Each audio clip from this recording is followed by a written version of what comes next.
Racism is very much real, and the adverse effects of racism can impact one's mental health.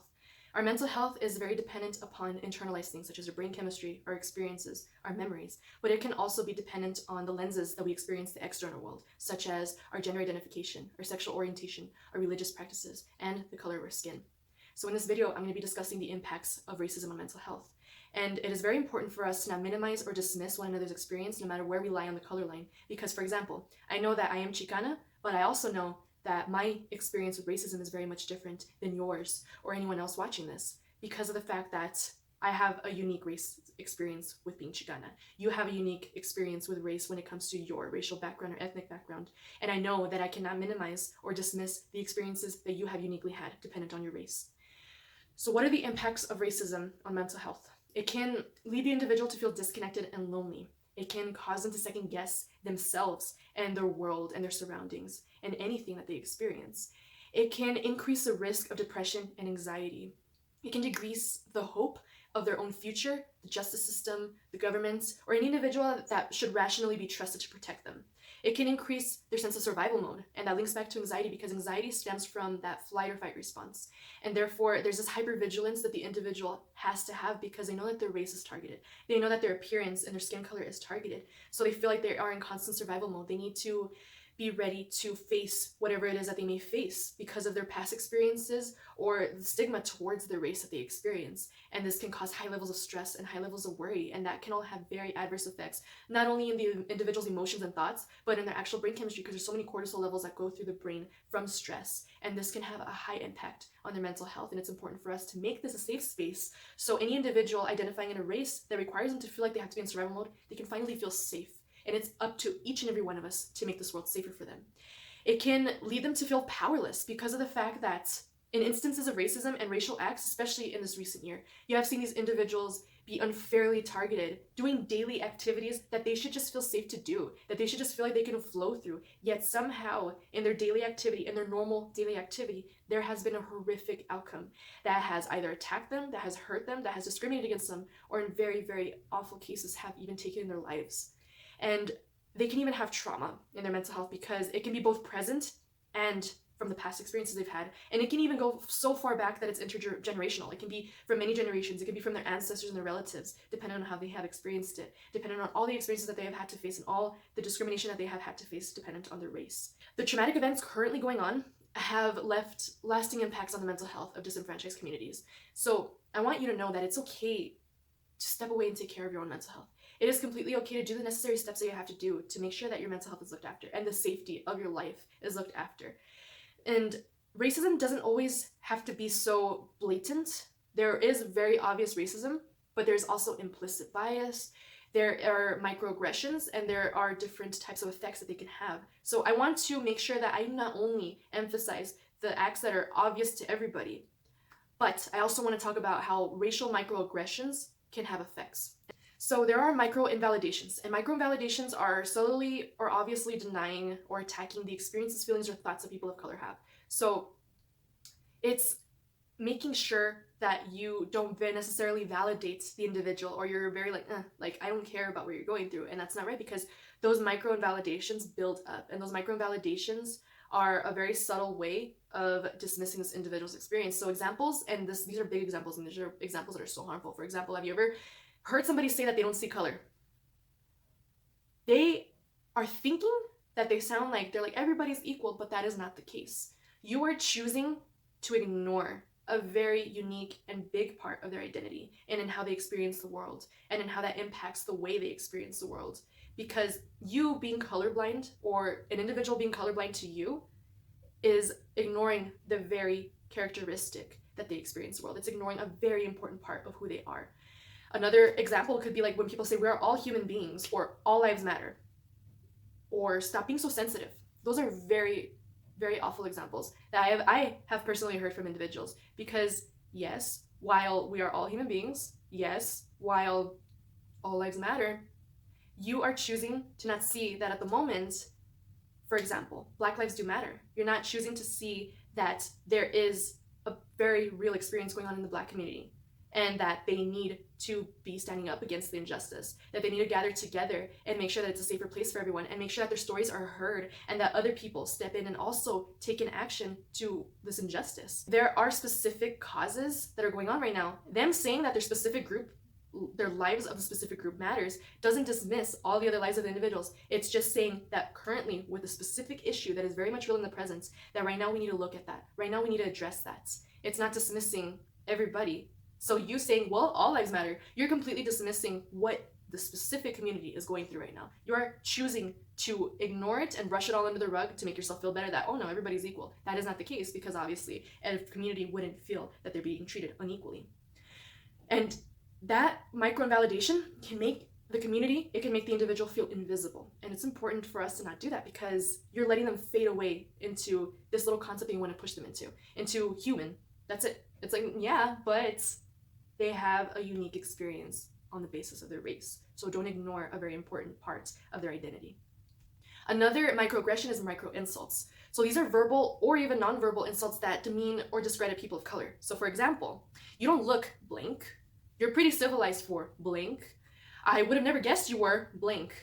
And those blanks can be filled in with whatever race it may be. Have you ever experienced that? That's not a compliment. Those are insults, because you're choosing to stereotype a specific group into not being capable of a specific goal, of a specific characteristic. You're choosing to put them down and compare them to somebody else, like, oh, well, you don't belong to your race, or you don't belong to your ethnic group, so therefore you don't look like this, or you're not acting like that. It's like, no, that's very harmful. And this is actually something that not only is experienced from someone outside of a minority to a minority group, but this can also occur within minorities. Those micro insults can make an individual have a lower self-esteem, because they're going to think that who they are isn't good enough, so therefore they have to act like somebody else. They have to speak another way. They have to completely dismiss or drop their native language. They have to not wear any flags. They have to not wear any sort of memorabilia, apparel that is specific to their race. That they have to drop a very cultural theme. They can't play certain music. They can't celebrate certain holidays. They can't speak a certain dialect. That's telling the person that who they are isn't good enough. They have to fit another box, or they have to completely abandon their culture in order to be successful, or in order to be thriving, or in order to be civilized. Those are very, very harmful microaggressions. And the last microaggression I would like to go into are micro assaults. So these are very explicit verbal or nonverbal attacks against people of color. So some examples could be using racial slurs, very harmful racial slurs, avoiding eye contact, or saying that a specific group of individuals scare you. Those are very, very, very harmful microaggressions, because that is externalized racism, that is intentional racism, and that you're choosing to call people demeaning names. You're choosing to avoid eye contact because you feel like these people are so unsafe, or that they scare you, and that's not fair, because it makes the people that identify in that community feel unsafe and unwanted. And we need to stop that narrative. We need to call it out if also we witness it. Like, we need to make sure that if we are privileged enough to call people out on their behavior, we don't always have to wait till it affects us. We can't always only focus on our own issues too. We need to make sure that we show up for other people, because this type of behavior can have a ripple effect in the well-being of anyone on the receiving end of this oppression. Being fetishized is another thing too that can impact one's mental health. Being fetishized is not a compliment. It's just racism wrapped in a pretty package. So being fetishized for your race is the other side of it. It's a way of cloaking it that seems like it's a compliment. So for example, when an individual is very fixated on your race, or using you specifically, or trying to make sure they check some sort of weird box in their fantasy, that is being fetishized. And above the surface, it may feel as if you're being desired, you feel special, you feel seen, but below the surface, it's actually manipulative and dehumanizing. It's objectifying an individual. And you deserve to surround yourself with people who love you for your entirety. They love you for everything that you are, not people who will use you to fulfill a fantasy. So that's a little bit of a tangent that I wanted to emphasize within this video. There's also racial gaslighting. And as you know already, gaslighting is really bad for your mental health. Experiencing gaslighting is very harmful, but there's also specifically racial gaslighting. And this is what it sounds like, and I quote, "If you protested / said it peacefully, more people would listen to you. Here is a fact. Dr. Martin Luther King Jr. and Malcolm X both protested in very different ways, yet they were both unfairly assassinated. So the problem isn't how people do it. The problem is that there's racism. So do not say that an individual is the problem. It's not. And do not tell people of a specific disenfranchised community how to react to the fact that they're being discriminated against, to the fact that they're being and the receiving end of racism. You can't tell people how to react. You can't tell people how to react when their lives are the ones in danger. What I said/did is not racist. That's another racial gaslighting. Racism doesn't exist anymore. Yes, it does. It does exist, and choosing to ignore it will make it go away. It was just a joke. Calm down. You shouldn't joke at the expense of somebody's race. You shouldn't joke in a way that will make someone feel so excluded and so oppressed. No. Blank people are racist too. That is like another way of deflecting and being like, all lives matter. Or, well, these people are racist too. It's like, no, that's deflecting. Stop it. Why is it always about race? It is about race because there are situations that if you open your eyes, you will see that there is inequality. Are you sure that's what happened?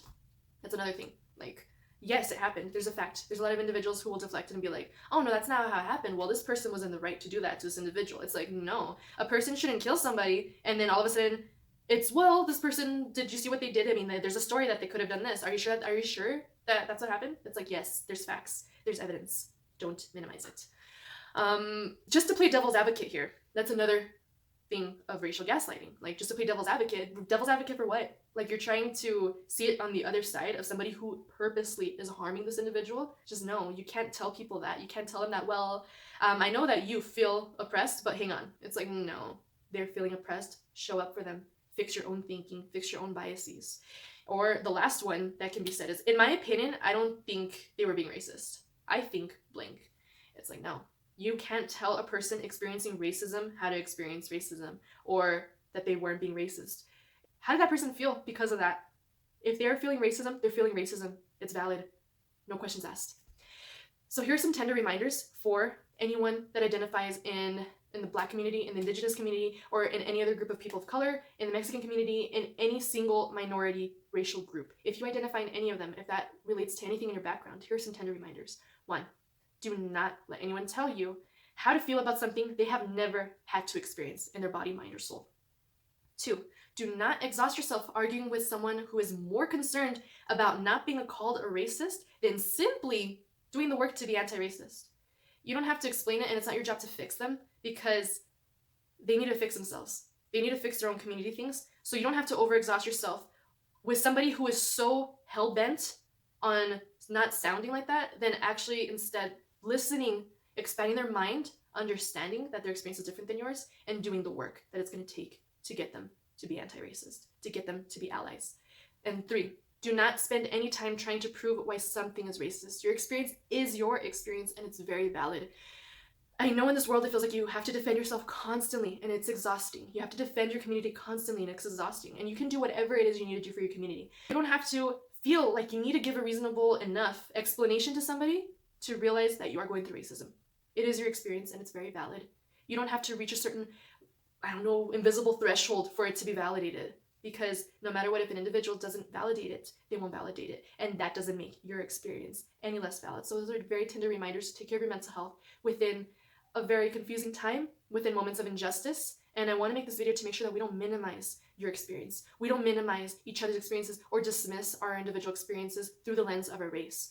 The effect of racism and racial trauma on mental health is real, and it cannot be ignored. So we need to take all of these points into consideration, fix ourselves if we are biased, because there's a lot of implicit bias that occurs within us, and we need to make sure that we call things out when they need to be called if we're privileged enough to call them out. We need to make sure that we check whether microaggressions are going on within individuals, within relatives, even within ourselves. And we need to make sure that we don't always have to work so hard inside and feel like we're not valid enough just because it didn't meet a certain threshold by standard means of society. No.